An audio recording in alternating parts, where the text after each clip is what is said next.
Half KG chicken తీసుకొని దాంట్లో కొంచెం సాల్ట్ వేసుకొని, హాట్ వాటర్ ఏసుకొని బాగా కడగాలి. కడిగినాక అందులో కొంచెం కారం, పసుపు, కొంచెం సాల్ట్, కొంచెం ఆయిల్ ఏసుకొని బాగా మిక్స్ చేస్తూ అది మ్యారినేట్ చేసుకోవాలి ఒక హాఫ్ అన్ అవర్. ముక్క బాగా పట్టేటట్లు చూసుకోవాలి. మూత పెట్టేయాలి. అలాగే ఒక ప్యాన్‌లో ఆయిల్ తీసుకోవాలి. కొంచెం మరిగాక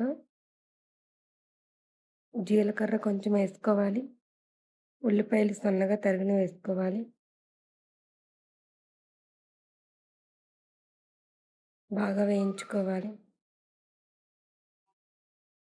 మ్యారినేట్ చేసుకున్న చికెన్ అందులో వేయాలి.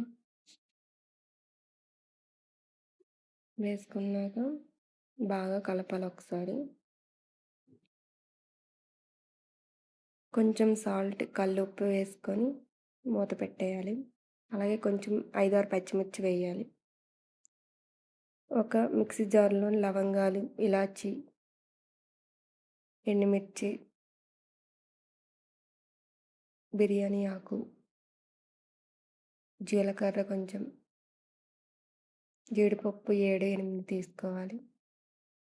ఒక దాల్చిన చెక్క, ఎన్ గార్లిక్, హ్మ్.